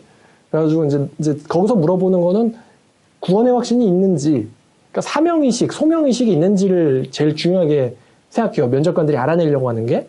그래서 제가 충만한 마음으로 하나님을 믿는다고 생각했을 때 되게 방탕하게 살다가 하나님을 이렇게 대적했다는 걸 깨닫고 회개하고 뭐 이런 이야기를 조금 해드리면서 막 너 어떤 일이 있어도 이 길을 저버리지 않고 가겠냐? 라는 질문에 나는 여기에 인생 걸었다고. 그랬더니 막 교수님이 좋아 이러면서 한쪽 끝에다가 막 체크를 탁탁 하는 거예요. 근데 그 한쪽 끝이라는 거는 낙제등지 만점이거든요. 그래가지고 붙었구나. 붙었구나. 그래가지고 가니까 이제 애들 긴장해. 그래가지고 이제 또 혹시 모르니까 다른 군에 칼빈 대학교가 있어요. 칼빈 대학교도 면접 보러 갔거든요. 그랬더니 이제 칼빈 대학교 면접을 봤는데 누가 저의 면접을 해줬냐면은 총장이었어요. 칼빈대 총장. 나중에 알고 보니까 그분 훌륭한 분이었더라고요. 총신대 총장이었고 2번이나 총장이었어요. 그리고 나중에 이제 말년에는 칼빈대 총장 하신 분인데 되게 처음엔 이렇게 사람이 거칠다고 생각했어요. 나이 든 사람이 이렇게 거칠지? 막 단반에 그냥 보자마자 반말하더라고요. 저한테 반말을 쓰시더라고요. 그래가지고 야 들어와. 그래가지고 네 들어왔는데 너 총신 썼냐? 그러니까 전 뭐 물어볼 줄 알았어요. 사명의식 이런 거 물어볼 줄 알았는데 너 총신 썼냐? 그러니까 네. 너 하나님 만났어? 그러니까 또 조금 얘기했죠. 하나님에 대한 이야기. 그럼 총신 붙은 것 같아? 그러니까 발표도 안 났는데 어떻게 알아요? 근데 이 느낌 있잖아요. 붙은 것 같습니다. 그랬더니 그분이 면접을 보고 그게 아니고 면접 보러 갔는데 면접은 안 봐주고 야 이리 와봐. 내가 기도해 줄게. 그러면서 갑자기 저한테 안수기도를 해주시더라고요. 면접 보러 갔는데 나는. 안수기도하면서 주여 여기 하나님의 종이와 싸우니 주님께서 그래서 면접 보러 갔다가 총장님한테 안수기도 받고 나왔어요. 마지막으로 이제 나오면서 야 너 신학교 가가지고 사명감 잃지 말고 최선을 다해서 하나님의 일 하도록 해. 네 알겠어요. 그러고서는 나가는데 막 와 되게 쿨하고 멋있는 분이구만. 그리고 감개무량해가지고 내려왔죠. 그리고 느낌대로 총신대학교 붙었어요. 근데 제가 총신대학교 붙을 때 뭐가 있죠? 하나님한테? 계약을 하나 했잖아요. 저 혼자 건 계약이긴 하지만. 근데 맨날 놀러만 다니던 애가 이제 뭐 전도하고 싶어가지고 반수까지 해가지고 24살에 1학년으로 총신대학교 들어가서 07학번인데 길거리에서 노방전도 여러분 하라 그러면 하겠어요, 여러분들? 할 수 있겠어요, 자매님들? 혼자서 하라 그러면은. 남자분들 혼자서 하라면 남자분은 할 수 있을지도 모르죠. 근데 못 하겠는 거예요. 이거 하려고 내가 대전에서 막 반수까지 해서 그날 일찍 올라왔는데 전도하라니까 못 하겠는 거예요. 그래가지고 1학기는 그냥 다니는데 이제 사람들을 길에서 볼 때마다 조금씩 죄책감이 쌓여요. 죄책감 쌓이고. 또 6, 7, 8월 방학도 전도도 안 하고 그냥 아무것도 안 했어요. 그러니까 죄책감이 계속 쌓이는 거예요. 그러면서 이제 9월 달에 2학기를 시작하는데 이대로 가다 안 되겠다. 이대로 가다가는 한국교회 개혁이나 뭐 교인을 지키는 파수꾼 뭐 이런 거 되기는커녕 겁쟁이 돼가지고 끝나겠구나. 그래가지고 2학기 때 이제 예배 개회 이제 새학기 예배를 드리는데 제가 그때 전교생이 예배를 다 들어야 되거든요. 총신대학교는 매 학기마다 심령수련회라는 걸 해가지고 전교생이 다 들어야 돼요. 1600명이. 그래서 거기서 제가 피켓을 들었어요. A4 용지를 이제 연달아서 인쇄해가지고 테이프로 붙여가지고 A4 용지를 이제 이렇게 만들었죠. 처음에 든 피켓은 이거였어요. 예수님은 나를 위해서 죽기까지 하셨는데 복음이 부끄러워 아무것도 하지 못했던 지난 날을 회개합니다. 라는 피켓을 드는데 1600명이 막 예배당으로 들어가는 그 길에 근데 막 다리가 후들후들 쪽팔려라 이러고 후들후들 근데 이제 그런 일이 저한테 필요했어요. 그걸 무너뜨리는 일이. 그 뒤로부터는 2007년도 2학기부터 2009년 2학기까지 2년 반 동안 매일매일 예배당 앞에서 피켓을 들었어요. 그래서 전교생이 저를 알죠. 그때 학교를 다닌 사람들은 저를 알아요. 피켓 드는 청년 하나. 내용은 거의 이거였어요. 이제 전도사들의 각성에 대한 이야기, 성경 묵상에 대한 필요성에 대한 이야기, 그것들을 이제 적고 성경 말씀을 덧붙이거나 아니면은 이제 비판당할까봐 그냥 성경 말씀만 인수해가지고 뭐 이런 거 있잖아요. 제가 좋아하는 거. 너는 하나님의 집에 들어갈 때 네 발을 삼갈지어다. 가까이 하여 말씀을 듣는 것이 우매한 자들의 제사보다 나으니 그들은 악을 행하면서 깨닫지 못하는지라. 뭐 그런 말씀들만 인수해가지고 막 3년 내내 들었어요. 처음엔 애들이 몰렸죠. 뭐야 이랬는데 나중에는 그냥 이제 그림자 투명인간 취급을 하죠. 애들이 한 명도 와서 혹시 왜 하는 거예요? 이렇게 물어본 사람이 한 명 있었나요? 2년 반 동안? 한 명? 2명 있었나 그래요. 걔네들은 제가 왜 2년 반 동안 피켓을 매일매일 들었는지 몰라요. 저 같으면 아마 알아봤을 거예요. 혹시 왜 그래요? 혹시 뭐 불만 있어요? 아니면은 혹시 선지자? 지금 같은 신대원 나온 이제 동기 목사님이 있는데, 그때 07학번 영어교육과여가지고 그 영어교육과 친구가 저한테, 야, 너 유명했잖아, 마. 그러면서, 너 그 당시에, 야, 그 당시 나 좀, 너 왜 이렇게 깝쳤어? 너만 구원 받았어? 너만 구원 받은 줄 알았잖아, 마. 이렇게. 알고 보니까 이제 좋은 애구만, 뭐. 택주야, 막. 이러면서. 저 깝치고 싶어서 피켓 뜬 거 아니고, 유명해지고 싶어서 피켓 뜬 거 아니고요. 저는 기본적으로 은둔을 더 좋아하지, 사람들 앞에 서는 걸 힘들어해요. 근데 왜 들었냐면은, 전도사들이 변화 없으면은 한국교회 답 없다고 생각해서예요. 제가 경험한 목사님들, 뭐 한두 명이 그렇게 했습니까? 척 보면 척이죠. 강남역에 전도하러 나갔는데, 강남역에 큰 교회 그렇게 많다면서 전도하는 인간 있어요, 없어요? 다 잡았다면 뭐예요? 신천지 아니면은 도를 하십니까? 한국교회는 뭐 하는데요? 그럼 거기서 목회하시는 분들과 그 교회 다니시는 분들은 전도 말고는 너무나 하나님의 일을 할 게 있고 바빠가지고 위대하신 일을 하느라고 길거리 따위는 버려두는구나. 한국에 살아있는 교회가 있나요? 예수님이 마지막으로 유언처럼 하고 남기고 가신 말이 너희가 성령 받으면 뭐 하랬어요? 사도 바울이 죽기 전에 한 말이 있어요. 내가 다시 오실 예수 그리스도의 앞에서 그의 나라를 걸고 너에게 엄히 명하는데 너는 하신 말씀이 있어요. 뭐 해야 돼요? 교회는? 제가 명동에서 전도하는 사람들한테도 다 이제 접근을 해봤는데 알고 싶은 거죠. 명동에서 막 이런 분들 보면 뭔가 대단한 은혜를 받은 분인 것 같잖아요. 근데 대화해봤죠. 그분들이랑 한 두세 명, 세 명 정도랑 대화를 해봤어요. 참 슬픈 이야기입니다. 한국교회가. 여러분들 하셔야 될 일이 있는데 복음을 제대로 깨닫는 거고요. 첫 번째는. 두 번째는 전하는 거예요. 그거 말고 우리가 인생을 살면서 해야 될 일이 있다면 좀 알려주세요. 하나님의 은혜로 여러분들이 하루하루를 허락받아서 살고 있는데 하나님 여러분들한테 시간 줬어요. 그 시간을 하나님 허락하지 않으시면은 나라의 집권자들처럼요. 갑자기 덤탱이 써가지고 감옥에 있을 수도 있고요. 아니면은 조기 사망할 수도 있어요. 여러분들의 생명은 저도 그렇지만 하나님이 허락하니까 지금 숨쉬고 있는 거예요. 지금 살아있는 거예요. 여러분들이 잘나서도 아니고 여러분들이 건강해서도 아니고요. 하나님이 여러분들에게 인생을 허락해 줬기 때문에 여러분들은 살고 있는 거고 인생은 하나님이 주신 선물이에요. 그럼 여러분이 하나님께 허락받은 그 생명으로 해야 될 일이 뭘까요? 돈 벌다 오는 걸까요? 여러분 돈 벌어서 솔로몬만큼 부자 돼가지고 이름 남길 수 있습니까? 아니면 전쟁 일으켜서 정복해서 알렉산더만큼 지상을 정복할 수 있습니까? 그래봤자 어차피 다 사라지겠지만 여러분들이 지상에서 할 수 있는 가장 가치 있는 일이 뭘까요?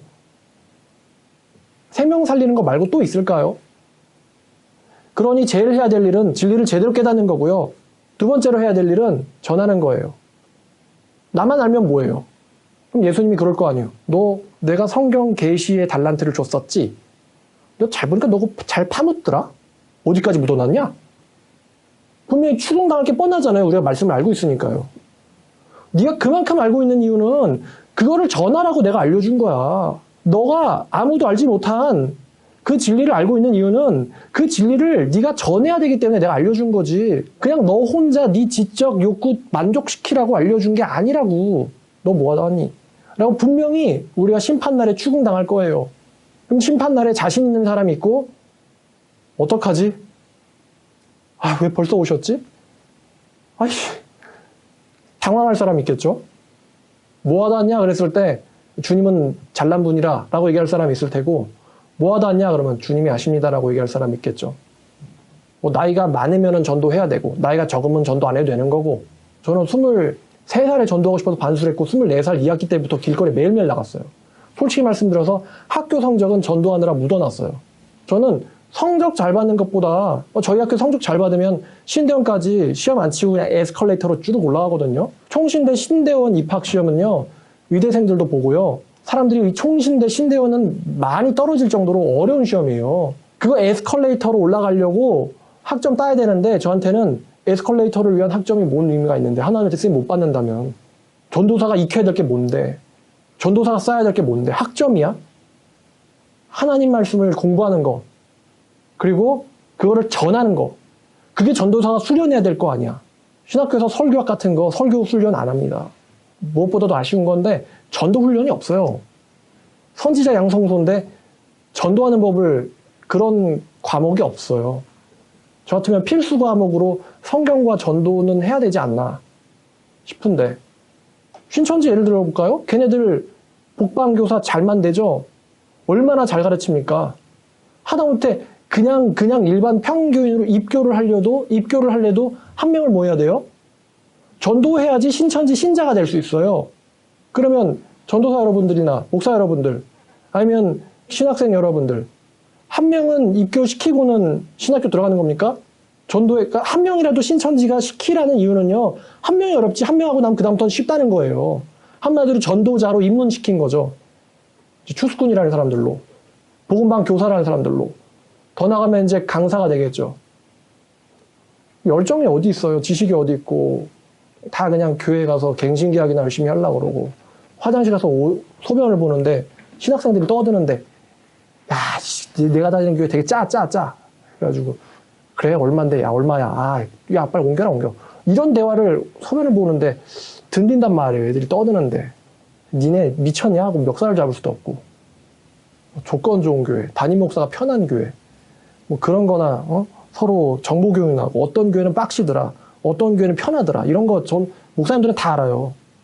담임 목사가 그거 이제 요즘 말로 월급 루팡이라면서요. 그럴 거면 차라리 비즈니스맨을 하든지 셀러리맨이 돼야지 왜 목사가 돼가지고 사명의식을 가져와서 난 죽어도 이걸 해야 된다. 난 이러려고 목사가 되었다. 그런 사람이 있어야지 여기가 소망이 있는데. 근데 이제 이 이야기를 해야겠네요. 마지막 이야기인데. 여러분 제 설교 듣고요. 분명히 교회에다 칼을 뽑는 사람이 있습니다. 교회를 향해서 칼을 뽑는 사람이 있어요. 저도 그랬었으니까요. 근데 제가 참 갈등을 많이 했어요. 이놈의 교회를 어떻게 해야 되지? 근데 예레미야라는 사람이 저한테 참 도움이 많이 됐어요. 일단 예레미야는 저보다 위대한 사람이죠. 예레미야가 얼마나 서러웠을까요? 이스라엘에서. 얼마나 서러웠을까요? 얼마나 학대를 많이 당하고 얼마나 왕따 당하고 얼마나 많이 맞고 얼마나 많이 감옥에 갇히고 예레미야가 정말 저보다 더 한이 있을 거예요. 이 믿는다는 인간들한테. 근데 여러분 예레미야는요. 수식어가 붙죠. 무슨 예레미야예요? 무슨 선지자예요? 눈물의 선지자예요. 비판의 선지자, 칼날의 선지자가 아니라 눈물의 선지자예요. 그러니까 제가 어떻게 이 사람들을 위해서 눈물을 흘릴 수 있을까라는 거에 대해서 고민을 많이 했어요. 여러분, 성경에 보면 아주 위험하고 무서운 말이 있는데 너희가 당하고 싶지 않으면 그거 하지 말라는 게 있죠.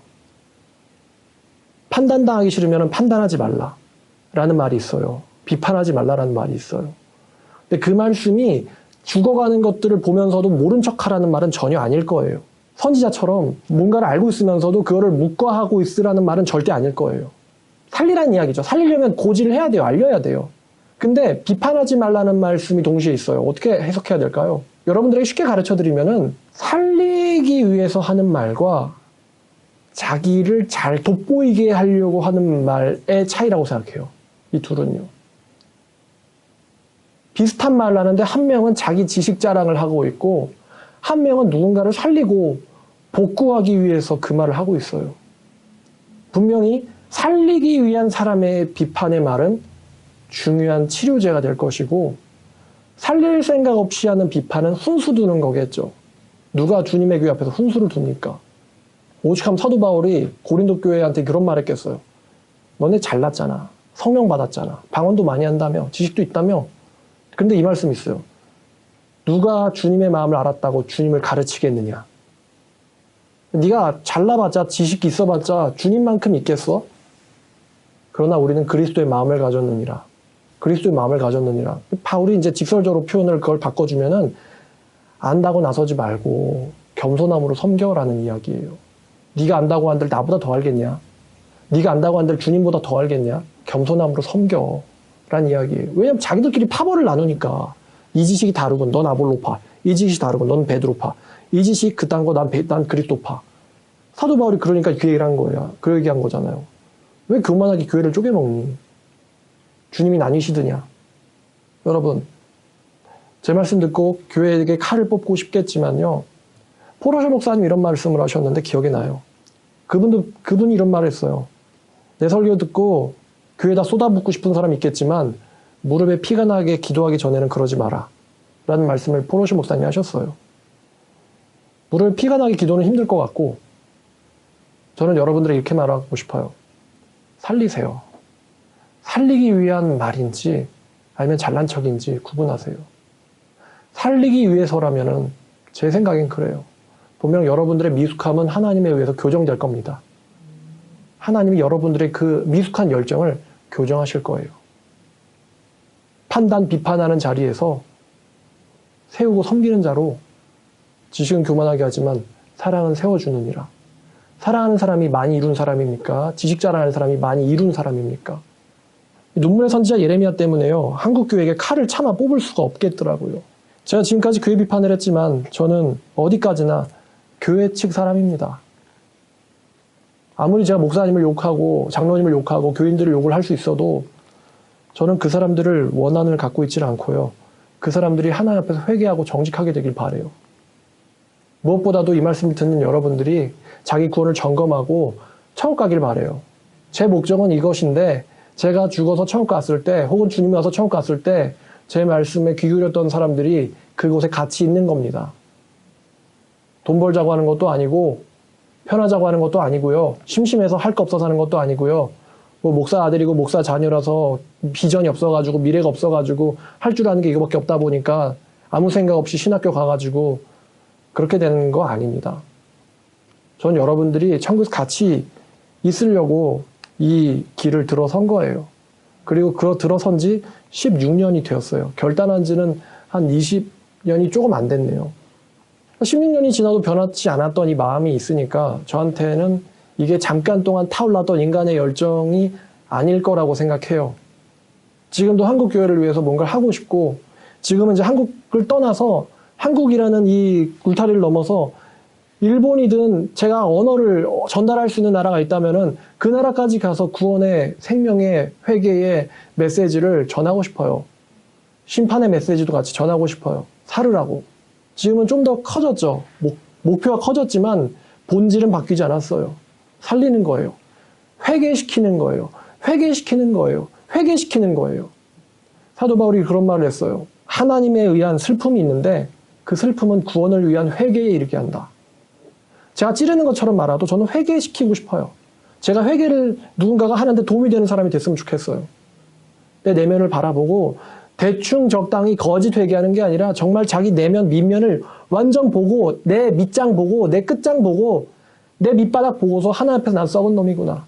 내가 가룟 유다랑 별 다를 바가 없고 교회를 박해했던 사람들 설령 이세벨 아합 같은 사람이랑 별반 본질적으로 다른 놈이 아니구나. 나 똑같은 놈이구나 라는 거 밑바닥까지 보고 나서 주님 나 같은 사람 구원받을 가치도 없는데 나를 위해서 돌아가셨다니 내 여생 남은 인생을 주님을 위해서 아낌없이 쓰고 싶어요. 라고 고백하는 주님의 종이 저뿐만 아니라 여러분들 됐으면 좋겠습니다. 그게 제 목표예요. 그러니까 조심스럽게 이런 말을 할 수 있었던 것 같아요. 16년 동안 하지 못했던 이야기고 교회에서 서러웠던 일들. 그래서 자전거 타고 11월 달에 쭉 갔어요. 사모님이랑 같이 가서 눈물 흘리면서 하나님 저 죽여주세요. 살고 싶지 않아요. 라고 기도했던 그 자리 낙엽 떨어진 데 가서 생각해보고 그게 보이죠? 그리고 이 모션 하고 싶었던 자리 가가지고 그 목사님 잘 계실까? 좀 변하셨으면 좋겠는데 이 교회는 아직도 똑같을까? 변했으면 좋겠는데 그런 마음이 있어요. 지금은 이제 그 교회를 볼 때도 아무런 처음에는 좀 그 교회를 보기가 부담스러웠어요. 마음속에서 부정적인 감정이 자꾸 나와서.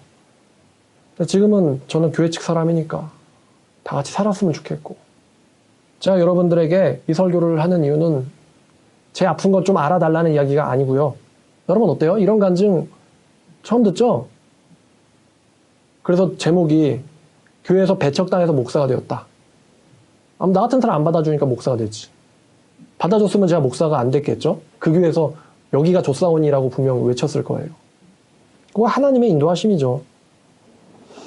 제가 이 설교를 하는 이유는 여러분들에게 제가 하고 싶은 일에 동참시키고 싶어서입니다. 생명을 살리는 일에 같이 동참해 주세요. Save the children이 아니고 Save the people of God. 하나님의 예정된 사람들 살려주세요. 여러분들은 먼저 부름받은 사람들이에요. 적어도 여러분들은 다른 사람들보다 먼저 부름받았어요. 그 사람들 살려주세요. 교회 다니면서 아무 생각 없이 그냥 대충 적당히 회색지대에서 놀고 있는 애들 그거 아니라고 여러분들이 알려주면서 이끌어주세요. 여러분들이 막 놀고 그런 거 좋아하실 수도 있는데 그런 경험들은 그런 애들 살리라고 주님이 주시는 거예요. 애도 좀 놀았냐? 야, 괜찮어. 다 그럴 수 있지. 거기에 공허함이 있지. 근데 주님 안엔 공허함이 없어. 여러분들이 돈을 많이 벌었다면은 그런 사람들, 돈에 미쳐있는 사람들을 이해해 주라고. 나도 그때 돈에 미쳤었어. 근데 돈은 사람을 알잖아. 결국엔 채워도 끝이 없는 게 사람 욕심인 거. 하나님이 여러분들에게 여러 경험을 시켜주셨을 텐데 그 경험 시켜주신 이유는 그러한 경험을 가졌던 사람들을 살려주라고 경험을 시켜주신 거예요. 동참해 주시길 바랍니다. 이거 말고 다른 일 할 게 없다고 저는 생각해요. 여러분들을 각지에서 최선을 다해서 일하면서 어제도 성경을 보다 보니까 상전에게 충성을 다하라고 사도 바울이 말하더라고요. 상전에게 충성을 다하라. 하나님의 복음이 가려지지 않기 위해서 믿는 자에게든 까다로운 사람에게든 그리하라. 가장 유명한 말이 있어요. 누구에게든지 주님께 하듯 하라는 말. 주께 하듯 하라는 말이 있죠. 열심히 일하시면서 칼을 갈고 닦으세요. 저처럼요. 저처럼 저런 사람들을 하나님의 말씀으로 끌어오기 위해서 복종시키기 위해서 대드는 사람 있다면 부셔버려야죠. 저를 위해서가 아니라 진리를 향해서 대드는 사람이 있다면 제가 신학을 공부하면서 무엇보다도 성경을 외우려고 노력했던 이유가 어설픈 신학 가지고 난리치는 사람들 침묵시키려고 성경 놔도 뭐 하는 거야? 너네 로마 카톨릭이야? 개신교는 성경이라고. 칼빈주의가 오직 솔라 스크립처잖아. 내가 그거 배우려고 신학교를 들어갔는데. 그렇게 해서 한을 품고 말씀을 연마하시면서 동시에 예레미야처럼 눈물을 준비를 하세요. 저도 눈물을 계속 준비하고 있어요. 교회를 향해 흘리고 싶은 눈물, 여러분들을 위해 흘리고 싶은 눈물을 계속 준비하고 있어요. 그래서 우리 모두 사도 바울처럼 각성해서 하나님께 크게 쓰임받자고요. 재산 증식이나 다른 건 몰라도 영혼 구원에서만큼은 내가 2번 인생 살라 그래도 첫 번째 산 인생만큼은 못하겠다 라고 할 정도로 이번 생 미련 없이 하나님 일을 하다 가길 바래요. 여러분들. 그럼 어떻게 도와주실 수 있나요? 첫 번째는 성경을 많이 외워주세요. 성경 많이 외우세요. 제가 가르쳐드리는 것만 공부하지 마시고 말씀을 감동받는 거 있으면 줄치고 외우세요.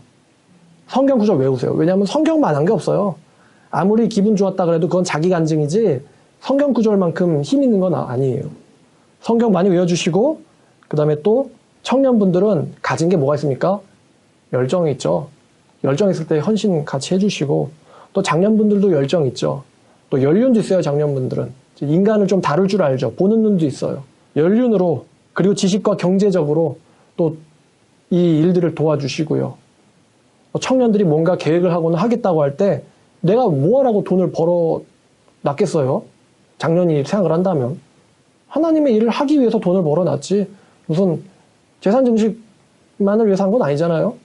하나님이 자 이제 대한민국의 평화로운 시간이 끝났고 자 전쟁 유브라데스에 결박된 내천사 딱 풀어주면은 여러분들이 몇십 년 동안 기를 쓰고 모았던 건 한순간에 잿더미로 바뀝니다. 그러니까 재물이 있는 것 같아도 사실은 없는 것처럼 살아야 돼요. 우리는.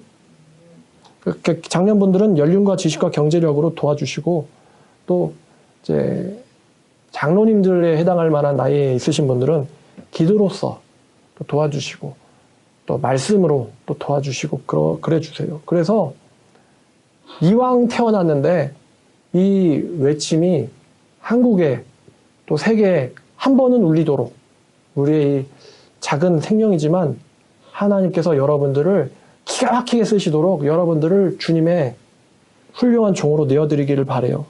자, 여기까지 하겠습니다. 여러분 이렇게 긴 시간인데 같이 이렇게 저의 과거에 동참해 주셔서 감사하고 또 앞으로 또 저랑 같이 가실 미래도 기대해 주시고요. 공교롭게도 2020년대 마지막 설교예요. 오늘이. 다음번 설교는 새해 설교예요. 2021년 설교. 2021년 설교로 또 여러분들과 함께 하겠습니다. 기도하겠습니다. 하나님 아버지 감사합니다.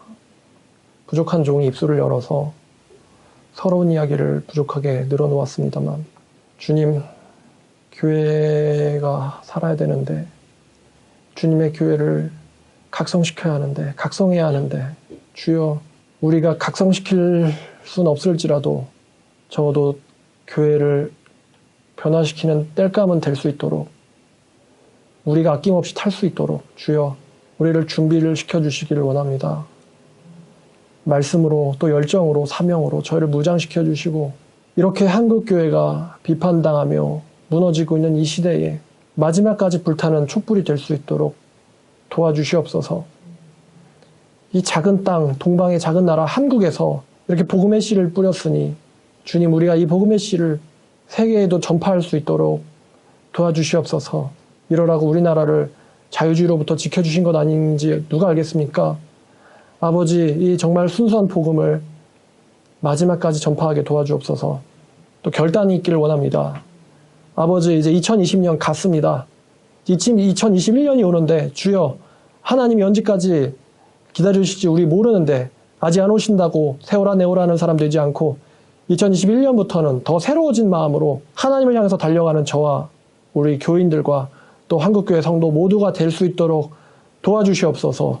교회를 깨워주시고 다시 한번 일으켜 세워주시옵소서. 코로나로 또 많은 비판으로 얼룩진 이 한국교회를 주님께서 다시 한번 새롭게 하여 주시기를 원합니다. 갈 사람 가고 남으니 정말 참된 주님의 용사들 각성해서 우뚝 서게 어린 양과 같이 함께 시온산에 서 있는 모두 되게 도와주시옵소서. 감사드리며 다시 오실 예수님의 이름으로 기도드렸습니다. 아멘.